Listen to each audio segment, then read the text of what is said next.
সম্মানিত মুসল্লিয়ানে কেরাম, আল্লাহ পাক রব্বুল আলামিন আমাদের নবীজি জনাবে মুহাম্মদুর রাসূলুল্লাহ সাল্লাল্লাহু আলাইহি ওয়াসাল্লামকে যেই সমাজের ভিতরে পাঠিয়েছিলেন, ওই সমাজের মানুষগুলি ছিল ইতিহাসের সবচাইতে বর্বরতম মানুষ। চরিত্রগত দিক থেকে চরম অসুস্থ মানুষ, চরমভাবে অধপতিত চরিত্রগত দিক থেকে।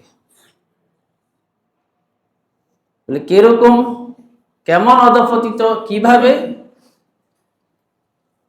এটা কিভাবে বুঝবো? আমাদের এই মুগ্ধা এলাকায় যদি কোনো মানুষের হালকা জ্বর, সর্দি, কাশি হয়, তো সেই মানুষটা এই হালকা অসুস্থতা থেকে নিরাময়ের জন্য, আরোগ্য লাভ করার জন্য এলাকার ছোট ডাক্তারের কাছে যাবে নাকি বড় ডাক্তার খুঁজবে? নিশ্চয় ছোট ডাক্তারের কাছে যাবে, কারণ সামান্য একটা বিষয়। কিন্তু রোগ যদি বড় হয়, রোগীর অবস্থা যদি ক্রিটিক্যাল হয়, জটিল হয়, তখন তাকে সেই রোগ থেকে ভালো করার জন্য দেশের সবচাইতে বড় ডাক্তারটাকেই খুঁজবে। এটাই নিয়ম। ঠিক তেমনি ভাবে আরবের সেই মানুষগুলি যেহেতু ইতিহাসের সবচাইতে বর্বরতম মানুষ, চরিত্রগত দিক থেকে, বিবেকের দিক থেকে, সর্বদিক থেকে অধপতনের চরম সীমায় উপনীত ছিল। এজন্য তাদেরকে ঠিক করার জন্য আল্লাহ তাআলা সর্বশ্রেষ্ঠ মানব, সর্বশ্রেষ্ঠ রাসূল, সর্বশ্রেষ্ঠ ডাক্তারকে পাঠাইলেন। কারণ রোগী যত বড়, রোগীর অবস্থা যত জটিল, চিকিৎসক তত বড় লাগবে, তত অভিজ্ঞ লাগবে। তাদের সেই নৈতিক অধপতনের উদাহরণগুলি কেমন? আমাদের দেশেও মূর্তি পূজা হয়, হয় কিনা? কিন্তু আমাদের দেশের কোন মসজিদের ভিতরে মূর্তি রেখে কি পূজা হয়? নিশ্চয় না। বলে তারা এত খারাপ মানুষ ছিল যে আরবের সেই মানুষগুলি আল্লাহর সবচাইতে প্রিয় ঘর বাইতুল্লাহর ভিতরে 360টা মূর্তি তারা স্থাপন করে রেখেছে, এবং ঢুকে আল্লাহর ঘরে ঢুকে ওই মূর্তিগুলার পূজা করত। এবং ঘরের ভিতরে তাদের আলাদা মূর্তি ছিল, আলাদা খোদা। আবার সফরে গেলে বগলের নিচে করে মূর্তি নিয়ে সফরে যাইত, কারণ সফরের মধ্যে ইবাদতের পূজা করার প্রয়োজন হলে যদি খোদারে খুঁজা না পায়, এই জন্য খোদা বগলের নিচে, খোদা পকেটের মধ্যে। তাদের অবস্থা ছিল। হযরতে ওমর রাদিয়াল্লাহু তাআলা আনহু আল্লাহর নবীকে ওনার জীবনের সবচেয়ে হাস্যকর ঘটনা শুনাইলেন। বললেন যে, ইয়া রাসূলুল্লাহ, আমার জীবনের একটা হাস্যকর ঘটনা আছে, যেটা শুনলে আমার খুব হাসি পায় ইসলামে প্রবেশ করার পর। সেটা হলো, আমরা একবার সফরে বের হয়েছিলাম। তো সফরে বের হওয়ার পরে যতদিনের খাদ্য রসদ পরিমাণ অনুযায়ী নেওয়া হলো, সাথে তো আমাদের খোদা থাকতে হবে। তো খাদ্য দিয়ে বানানো একটা খোদা আমাদের সাথে ছিল। দেখবেন মানুষ খাদ্য দিয়ে মূর্তি বানায়। তো ওমর রাদিয়াল্লাহু তাআলা আনহু বলেন, সফরে যেতে যেতে যেতে যেতে যেতে যেতে একটা সময়ে সফরের দূরত্ব বাকি রইল, কিন্তু সফরের খাদ্য সামগ্রী শেষ হয়ে গেল। তখন আমরা কি করলাম ইয়া রাসূলুল্লাহ জানেন? তখন আমরা আমাদের হাত দিয়ে, খাদ্য দিয়ে বানানো সেই খোদার একদিন হাত, আরেকদিন পা, আরেকদিন মাথা, আরেকদিন বুকের অংশ খেয়ে ফেললাম ইয়া রাসূল। ইয়া রাসূলুল্লাহ, আমরা এত বোকা ছিলাম, এত নির্বোধ, চরিত্রগত দিক থেকে আমরা এতটা নষ্ট ছিলাম, নিজের হাতে খোদা বানাইতাম, আবার নিজের হাতে খোদাকে খেয়ে ফেলতাম। তো ইতিহাসের সেই বর্বরতম মানুষগুলিকে আল্লাহর নবী পরিবর্তন করার জন্য যখন দুনিয়ায় আসলেন, তখন রাসূলুল্লাহ চিন্তা করার পরে দেখলেন তাদের অনেক সমস্যা, কিন্তু তাদের মৌলিকভাবে দুটো সমস্যা হলো প্রধান। এই মৌলিক দুটো সমস্যার মধ্যে একটা সমস্যা হলো জাহালাত তথা অজ্ঞতা, পড়ালেখা নাই, শিক্ষা দীক্ষা নাই। আর আরেকটা সমস্যা হলো চরিত্রগত অধঃপতন। এই দুইটা সমস্যা আল্লাহর নবী চিহ্নিত করলেন। এই দুটা সমস্যা এত জটিল সমস্যা, সারা দুনিয়ার যত সমস্যা আছে সব সমস্যার মূলে এই দুই সমস্যা। উদাহরণ দিলে বুঝবেন। এই দুই সমস্যার কোন একটা সমস্যা যদি কোনো একজন ব্যক্তির মধ্যে থাকে, তো সে অপরাধ সংগঠিত করবে। দুটো একসাথে থাকা লাগবে না। বলে উদাহরণ কি? উদাহরণ হলো, বর্তমান দুনিয়াতে একটা নথিপত্র প্রকাশ পেয়েছে, জেফ্রি এপস্টিন ফাইলস। সারা দুনিয়ার সামাজিক যোগাযোগ মাধ্যমগুলোকে নাড়া দিচ্ছে, মানুষের বিবেক, হৃদয়, কলিজা নাড়া দিচ্ছে।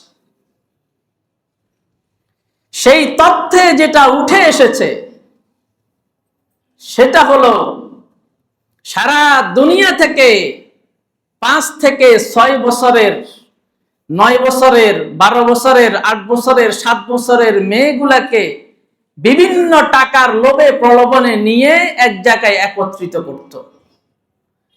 আর সারা দুনিয়ার যারা আমাদেরকে সভ্যতা শিখাইতে আসে, আমাদেরকে মানবতা শিখাইতে আসে, তাদেরকে একটা সাগরের মাঝখানের একটা বাংলোতে নিয়ে গিয়ে ওই অল্প বয়সী মেয়েদের সাথে তারা শোক, যৌন উন্মাদনায় লিপ্ত হতো। আবার এখানেই শেষ নয়, এই যৌন উন্মাদনা করতে গিয়ে কোনো মেয়ে যদি মারা যেত, সেই মেয়েকে আবার বিভিন্ন ভাবে এটাকে রান্না করে অথবা স্যুপ বানিয়ে তারা খেত। জেফ্রি এপস্টিনের নথিপত্র। আচ্ছা, আপনারা আমাকে বলেন তো, এই যে অপরাধগুলি যারা করলো, জেফ্রি এপস্টিন, সে হলো মোসাদের সবচাইতে অন্যতম গোয়েন্দাদের একজন। এই যে মেয়েগুলাকে এইভাবে করলো, সে কি শিক্ষিত ছিল না? বলেন না, সে শিক্ষিত ছিল না? শিক্ষিত ছিল। মোসাদের সদস্য হতে কি কম শিক্ষিত হওয়া লাগে? অনেক বেশি শিক্ষিত। কিন্তু শিক্ষিত হওয়ার পরেও যারা সেখানে গিয়েছে, পার্টি করেছে, এমন ভয়ঙ্কর, এমন নষ্ট চরিত্রের পরিচয় যারা সেখানে গিয়ে দিয়েছে, তারাও শিক্ষিত। কিন্তু শিক্ষিত হলেও কি হবে? এই অপরাধটা তারা কেন করলো? কারণ তাদের চরিত্র নষ্ট। তাদের চরিত্র নষ্ট। মনে হয় এই ব্যাপারটা আইয়ামে জাহিলিয়াতের মেয়েদের সাথে যা করা হতো তার চাইতে একটু জঘন্য। বরং আইয়ামে জাহিলিয়াতে তো মেয়ের কলঙ্ক সহ্য করতে না পারলে কবর দিয়ে ফেলতো, কিন্তু স্যুপ বানিয়ে খাওয়ার মতো রেকর্ড তো শুনি নাই। আল্লাহ পাক রব্বুল আলামিন সূরা নাহলের ভিতরে এই বাস্তবতা তুলে ধরেছে। وَإِذَا بُشِّرَ أَحَدُهُم بِالْأُنثَى ظَلَّ وَجْهُهُ مُسْوَدًّا وَهُوَ كَظِيمٌ। জাহিলিয়াতের সময়ে যখন কোনো মানুষকে কোনো কন্যা সন্তান জন্মগ্রহণের সুসংবাদ দেওয়া হতো, তখন ওই ব্যক্তি চেহারা মলিন হয়ে যেত, মনের ভিতরে দুঃখ কষ্টে বেদনা ক্লিষ্ট হতো, আর চিন্তা করতো এই মেয়েকে কি সে সমাজের কলঙ্ক সহ্য করে রেখে দিবে নাকি জীবন্ত মাটিতে পুঁতে ফেলবে। শেষ পর্যন্ত সমাজের কলঙ্ক সহ্য করতে না পেরে জীবন্ত মাটিতে পুঁতে ফেলা হতো। আল্লাহ বলেন আলা সাআ মা ইয়াহকুমুন, তাদের এই সিদ্ধান্তটা কতই না নিকৃষ্ট ছিল। এই দুটো সমস্যা, একটা হলো চরিত্র নষ্ট, আর একটা হলো শিক্ষার অভাব। এই দুটো সমস্যা আল্লাহর নবী চিহ্নিত করলেন।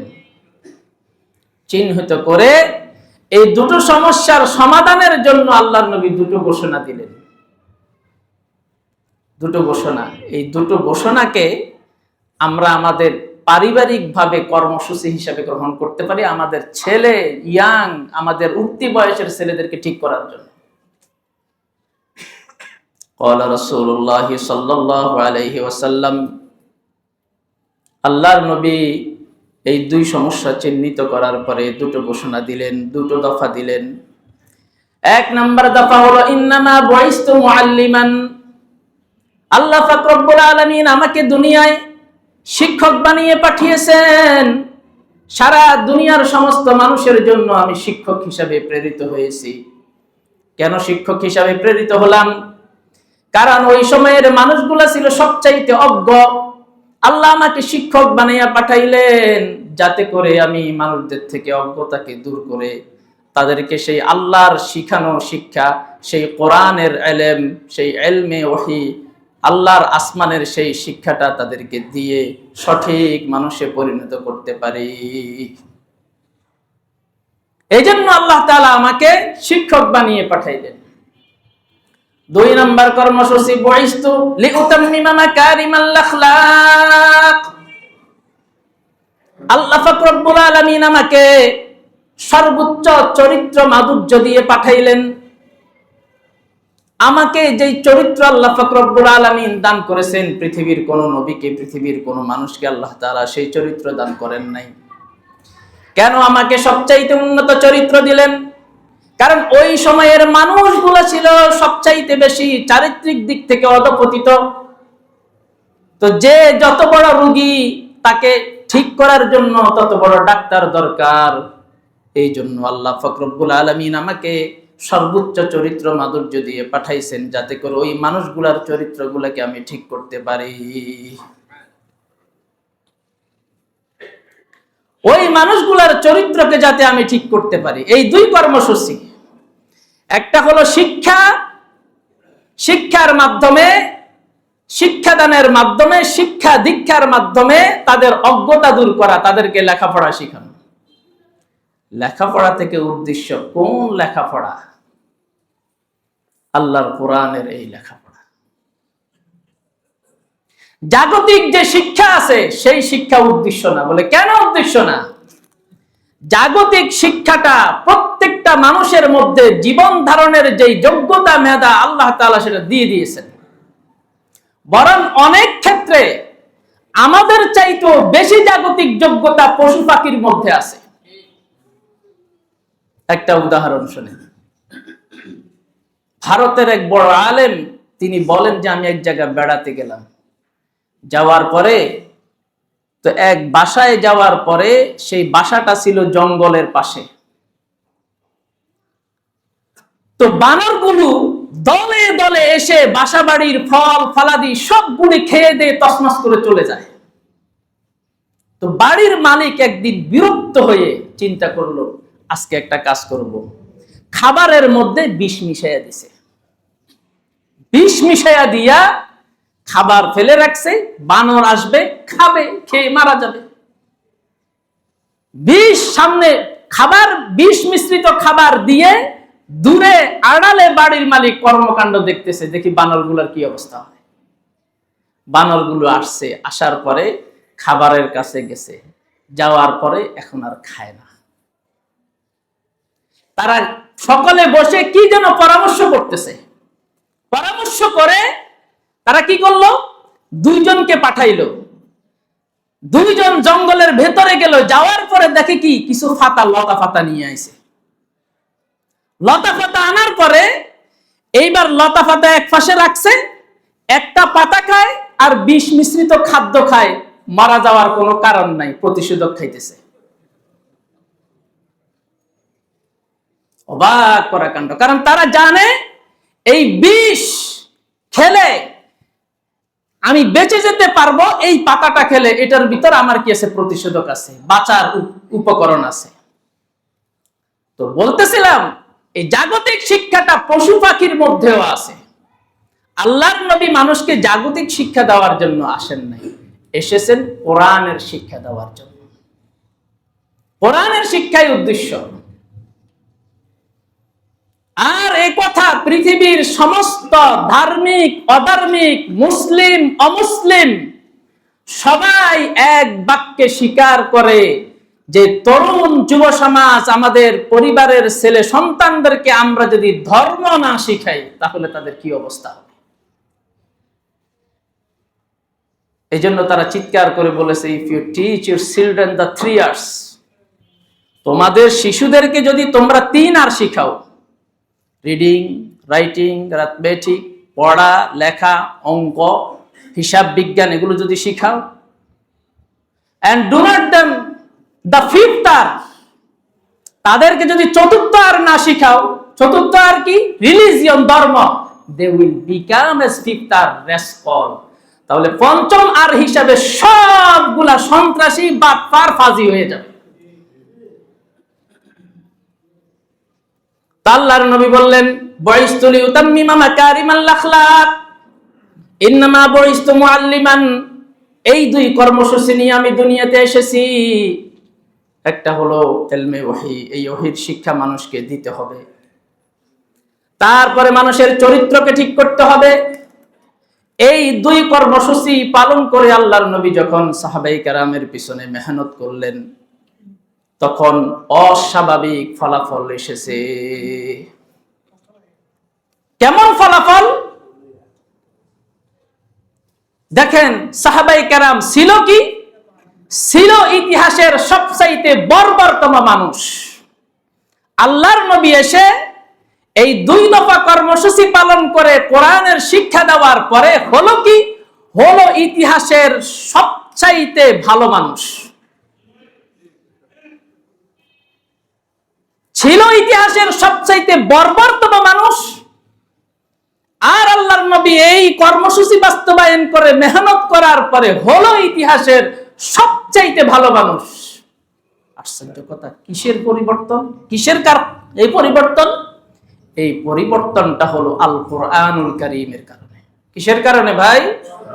আল কোরআনুল কারীমের কারণে। তাহলে এবারে আবার বলেন, সাহাবায়ে কেরাম ছিল সবচাইতে ইতিহাসের নিকৃষ্টতম মানুষ, মেহনতের পরে হলো ইতিহাসের সবচাইতে ভালো মানুষ। কিসের ছোঁয়ায়? কোরআনের ছোঁয়ায়। এই কোরআনের মাস সামনে আসতেছে, এই কোরআনের মাস সামনে আসতেছে, যেই কোরআনের ছোঁয়ায় আল্লাহর নবী সেই ইতিহাসের নিকৃষ্টতম বর্বরতম মানুষগুলিকে সেরা মানুষে পরিণত করলেন। সেই কোরআন আমাদের প্রত্যেকের ঘরে ঘরে আছে। পরিবর্তনটা কি হলো এর একটা স্যাম্পল শুনেন।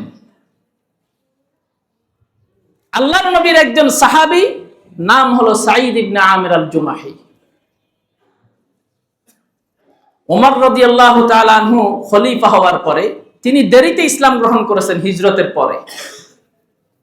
তো ওমর রাদিয়াল্লাহু তাআলা আনহু খলিফা হওয়ার পরে, ওমর রাদিয়াল্লাহু তাআলা আনহু গরম মানুষ নাকি নরম মানুষ?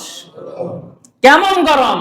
উদাহরণ, আল্লাহর নবী বললেন, ওমর আপনি যেই রাস্তা দিয়ে চলেন ওই রাস্তা দিয়ে শয়তান আর চলে না, সে আরেক রাস্তায় চলে যায়।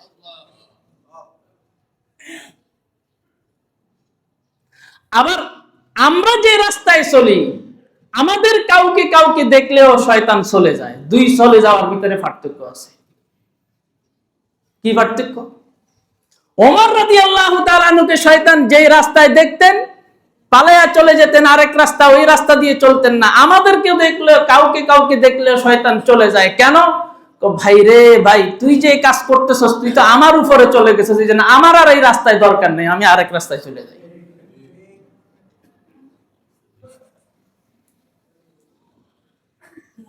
তো সাঈদ ইবনে আমির আল জুমাহি হযরত ওমর রাদিয়াল্লাহু তাআলা আনহু খলিফা হওয়ার পরে ওমর রাদিয়াল্লাহু তাআলা আনহুর কাছে আসলেন, এসে বললেন, শোনেন ওমর, আল্লাহ তাআলা আপনাকে দায়িত্ব দিয়েছে, ভালো কথা, দায়িত্বটা একটু ঠিকঠাক মতো পালন করবেন, নাইলে কিন্তু খবর আছে। কি দেখছেন, একজন আমিরুল মুমিনিন ওনাকে বলতেছে কি দায়িত্ব ঠিক করে পালন করবেন, না হলে কিন্তু খবর আছে। ওমর রাদিয়াল্লাহু তাআলা আনহু এটাকে সহজভাবে নিলেন, নিয়ে বললেন, তোমার তো দেখি পাক্কা ঈমান আছে, ঈমানের জোর আছে, তো শোনো ভাই, তুমি আমাকে একা বিপদের মধ্যে ফেলতা কেন, তুমিও কিছু দায়িত্ব পালন করো। তো ধরে নিয়ে ওনাকে সিরিয়ার হিমসের গভর্নর বানিয়ে দিলেন, সাঈদ ইবনে আমির আল জুমাহিকে গভর্নর বানিয়ে দিলেন। সেখানে তিনি দায়িত্ব পালন করেন। কিছুদিন পরে হিমস থেকে একটা কাফেলা হযরত ওমর রাদিয়াল্লাহু তাআলা আনহুর দরবারে আসলো। আসার পরে নানান অভিযোগ, কথাবার্তা হলো এলাকার বিভিন্ন বিষয়ে। এক পর্যায়ে ওমর রাদিয়াল্লাহু তাআলা আনহু বললেন, তোমরা তোমাদের এলাকার একটা তালিকা আমার কাছে দাও, ওই তালিকা অনুযায়ী তোমাদের এলাকার সবচেয়ে গরিব যারা তাদের তালিকা দিবে, দিলে আমি বাইতুল মাল থেকে একটা বরাদ্দ তোমাদের এলাকার জন্য দিব। তো তারা বসে তালিকা ঠিক করে তালিকা জমা দিল। জমা দেওয়ার পরে ওমর রাদিয়াল্লাহু তাআলা আনহু দেখলেন তালিকা প্রথমেই নাম হচ্ছে সাঈদ ইবনে আমির আল জুমাহির নাম। ওমর রাদিয়াল্লাহু তাআলা আনহু বললেন, এই সাঈদ ইবনে আমির আল জুমাহি কে? বলে যে কে মানে আপনি চিনেন না, আপনি যাকে হিমসের গভর্নর বানিয়ে পাঠিয়েছেন। তোমাদের আমির ফকির? অবশ্যই আমাদের আমির ফকির। বলে কিভাবে বুঝলাম, প্রমাণ কি? আমরা অনেকদিন খোঁজ খবর নিয়ে দেখেছি আমাদের আমিরের বাসায় চুলার মধ্যে আগুন জ্বলে না, মাসকে মাস চলে যায়, ঘরে খাবার থাকে না। আমরা অনেক গবেষণা করছি, অনেক খোঁজ খবর নিছি নিশ্চিত হওয়ার জন্য। খবর নিয়ে দেখলাম হিমসের ভিতরে সবচাইতে গরিব হলো সাঈদ ইবনে আমির আল জুমাহি, আমাদের গভর্নর। ওমর রাদিয়াল্লাহু তাআলা আশ্চর্যান্বিত হয়ে গেলেন, চোখের পানিতে নিজের দাড়ি মোবারক ভিজে গেল, আর বললেন যে আমি আল্লাহর কাছে কি জবাব দিব, আমার গভর্নর এই দুরবস্থার ভিতরে দিনাতিপাত করে আমি জানি না। তখন 1000 স্বর্ণ মুদ্রা দিয়ে দূত পাঠাইলেন, যাও 1000 স্বর্ণ মুদ্রা সাঈদ ইবনে আমির আল জুমাহির কাছে নিয়ে যাও। 1000 স্বর্ণ মুদ্রা কত জানেন? তখন স্বর্ণ মুদ্রা মানে স্বর্ণের পয়সা, স্বর্ণের টাকা, অনেক টাকা। এখন স্বর্ণের দাম কত? চড়া দাম চলতেছে, বর্তমান বাজার দর হিসাব করলে 50 কোটির উপরে চলে যাবে।